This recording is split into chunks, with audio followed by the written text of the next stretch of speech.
Hello, everyone. I've been dealing with PTSD and depression, gender dysphoria my entire life almost. Some of the stuff, born with, but just didn't know what it was, had any words for it. Something happened when I was in second grade. Between second and third grade that shouldn't happen to anyone. In fact, I blocked most of it, but it caused me to try and reject everything weak about me so it didn't happen again. But, it didn't really work. I was in a glass closet, so I was bullied and everything else. And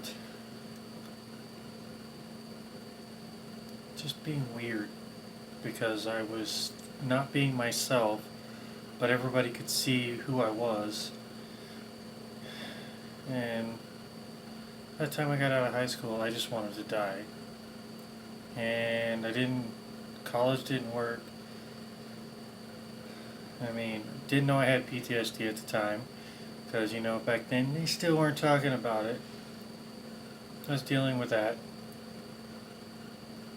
So I joined the Army, trying to do something with my life. And hey, bonus, I might die, It sounds messed up, but that was my thought at the time. I mean, my biological mother she had major problems, and I don't have anything against people who are polyamorous, but she had a couple of boyfriends who had wives over one of the few visitations my dad granted her because he had full custody. And I think he did that out of pressure from my grandma. His stepmom and whatnot. And it was just looking back on it, it's like a lot of things make sense now. I don't like being touched. It's like there's some days you just want a hug, but I can't be touched because the hug will make it worse. And, it's tortured in basic by the other soldiers. The drill sergeants were turning a blind eye until I just snapped. I went bloodthirsty, crazy, and probably could have been, should have been, entry-level separation right then and there. But the senior drill sergeant marched me out in the woods to kick my ass to protect the other soldiers because they thought I was going to go private pile on everyone. And he listened, but by this time, the other soldiers were scared of me, so it was getting better. I didn't quit. I made it through. I did get injured in training in airborne school and never got proper treatment, so I have trouble walking today. Yay! Numerous reasons why I'm phobic of doctors. So it took years and years for me to seek out help. And I drank and drank. It's like I worked my way up the drilling fields, one of the more dangerous jobs in the area. I was in pain all the time, all the mental anguish, everything, and I was just drinking the thousands of dollars I was making a month away, and had nothing to show for it by the time the coal bed methane industry in Wyoming just collapsed. And was working at one of the fast food restaurants in town when I hit rock bottom of that pit of despair. I remember a song triggering the fight response where I'm like, no, I'm going to die if this doesn't change. I need help. And I Googled the number for mental health because there was a local mental health program that only charged you what you could pay. Because I hadn't even been using my VA benefits. It's like I didn't want anything to do with doctors. And after pouring my heart out, all my demons, to this stranger over the phone, trying to get committed. I wanted locked away for my safety. I was scared that I was just going to end up dead soon. And they sent me to the VA hospital. So I had to drive my beat up truck the 40 miles to the next town where the VA hospital was. I was shaking at the time. It's like, I was well pre-transition. Still hated everything about life. I pushed everyone away. And I was crying the whole time, shaking, and I forced myself through it, and I checked in. And the doctors listened. I mean, it felt like they were trying to help me. And it wasn't like, hey, look, this works, and bam, you're done. No, it's been a fight. It's been like since 2012, I've been fighting for my mental health. And I'm not saying I haven't made any progress. And it's like, I finally had gotten passed to a therapist who was the rape trauma specialist there, and she'd also helped a lot of trans people, so she was familiar with both. And, you know, she really helped me, you know, with making sure that I was stable enough mentally to transition. It wasn't just dealing with the gender dysphoria by like, yep, you're trans, let's go do this. It was like, okay, you're trans, you have PTSD, so let's get you started on the PTSD help.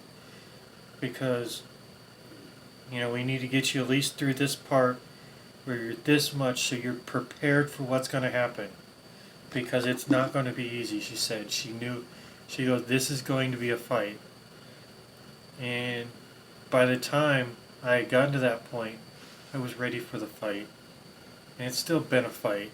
And, some of my triggers trigger that fight response where it's like, I gotta destroy the enemy.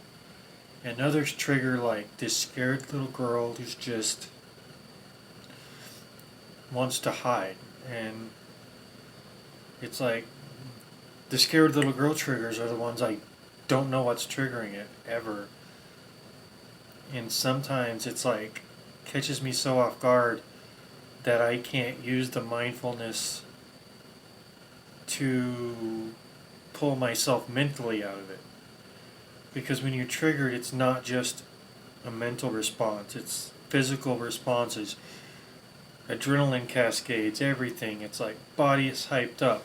I mean, I hurt when the adrenaline comes down from being triggered, even if you never could tell I was triggered. It's like, even if I'm got enough control of that trigger where mentally up here I can keep control and not let that primal mind take over.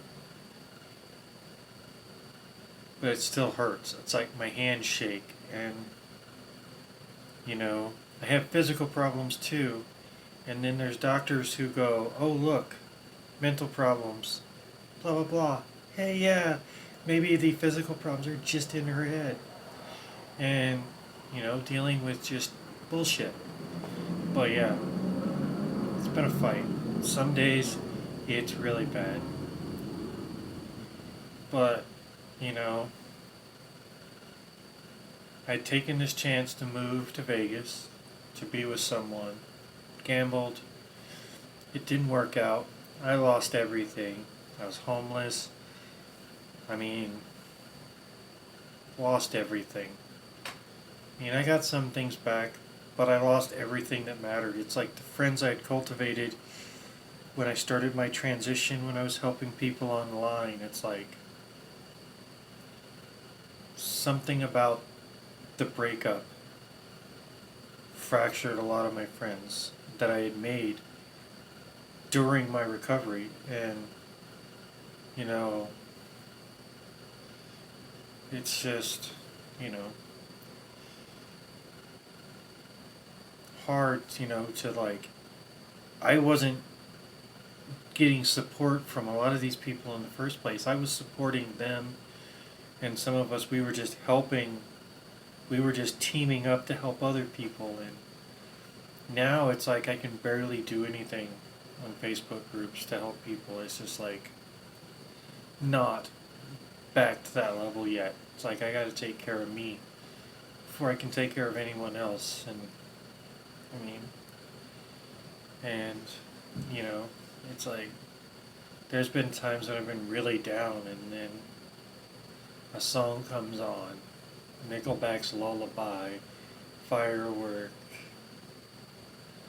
Yeah, a lot of people don't like Katy Perry or Lady Gaga or Nickelback, but some of the songs really hit you when you need them.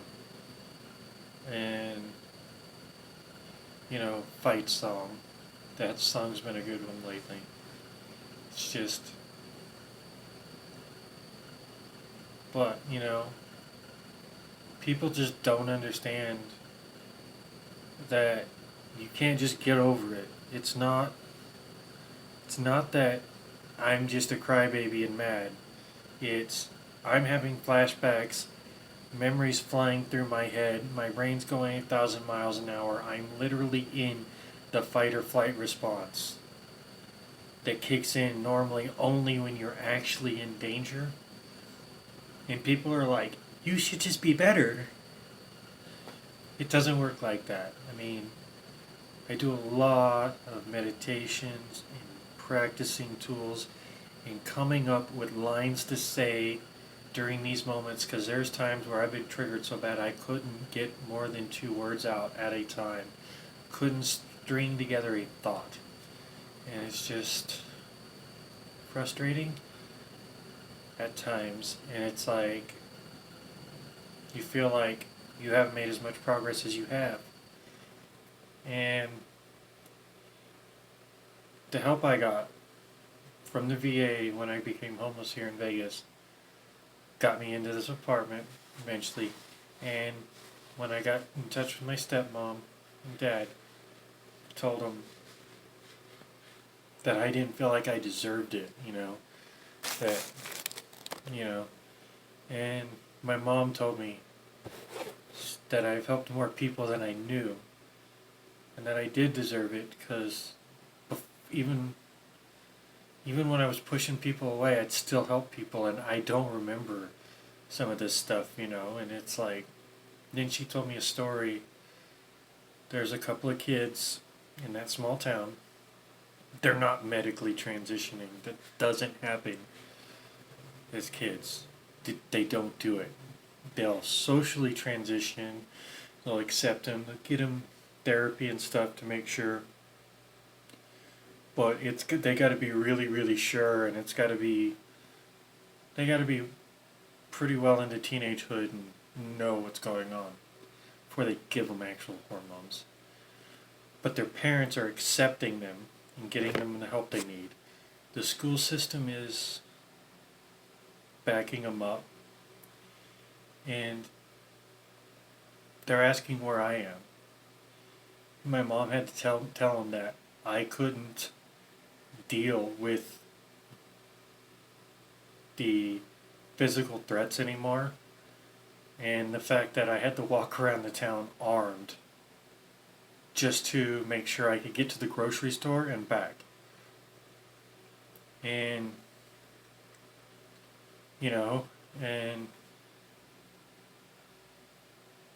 it's like I wish I could have stayed. But that made me think, you never know how many people you affect in a positive way just by existing, just by keeping going. So that's been keeping me going lately. It's like every time I get down, I think, no, I gotta keep fighting. So the ones that come after me can see the path. And that's all I gotta say, people. If I say any more, I'm gonna cry.